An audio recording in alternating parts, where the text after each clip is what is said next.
YouTubers. I have a 2000 Toyota Tundra V8 4.7. The engine model is 2UZ-FE.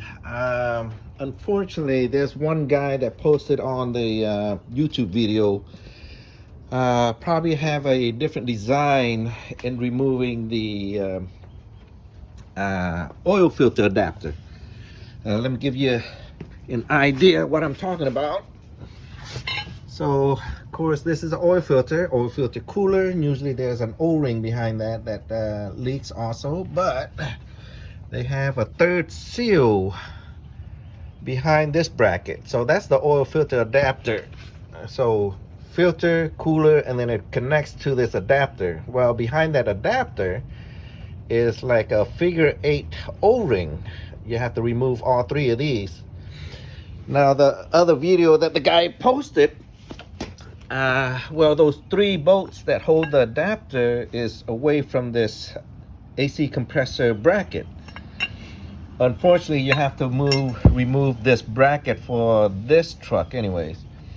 As you can see here, to the left of this is where the front of the engine is, or the front of the AC compressor. So the pulley is going to be sitting right here. Of course, on every compressor, there's always 4 bolts for the compressor. You have to remove that to take the compressor out. Well, once you take the compressor out, this bracket has 3 bolts right here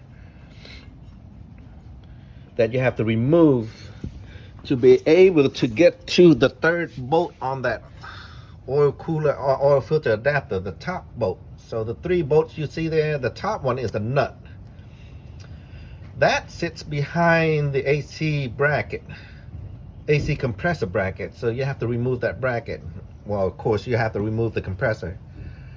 There's no way of getting around that. Of course, I had to take the drive belt out, the AC compressor.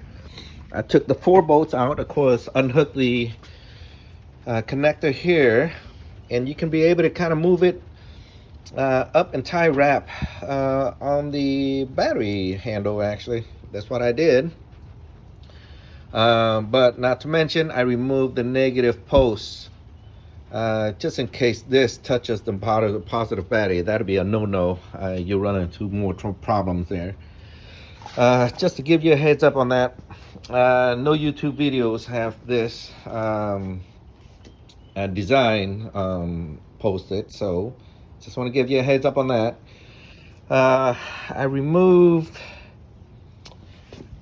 there's a little bracket here too that goes right on top of the right on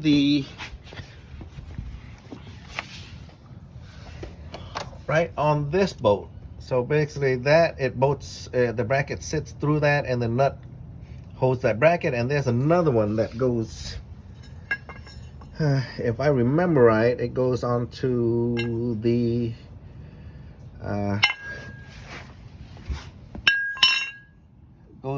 AC compressor also. So the compressor goes in, and that metal bracket I just showed you, it slides through that, and you bolt onto it. I might have to make another video. Who knows? It might be a part 2 if I'm wrong. But definitely you have to move the AC compressor out of the way, the AC bracket.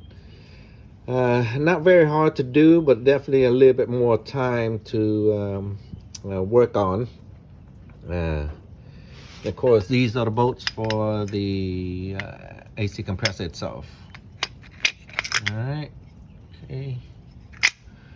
I think that's it. Oh, so there's 2 coolant lines that goes into it. One here, and of course one here. I had to remove this. The reason being is because once you remove the 3 bolts, the bracket's going to be kind of a tight spot.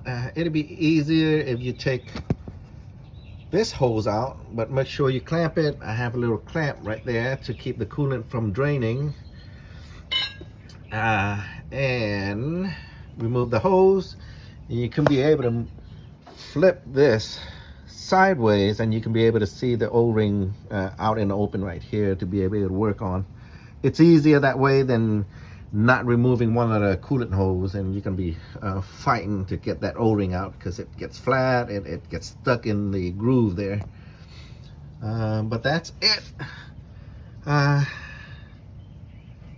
Pretty much it. Oh, so the oil cooler line, there's a little sensor right here. I think it's an oil pressure sensor. I had to remove the harness on that. You'll see there, it sits right next to it. Here it is. All right, I think that's it. Just to give you a warning, this is definitely not for beginners like any other of my posts. This is just tips and tricks that that's not posted on a video, that, or at least I couldn't find anyways. You definitely have to know something about cars to be able to change that seal. So just a little quick tip. All right, good luck, guys.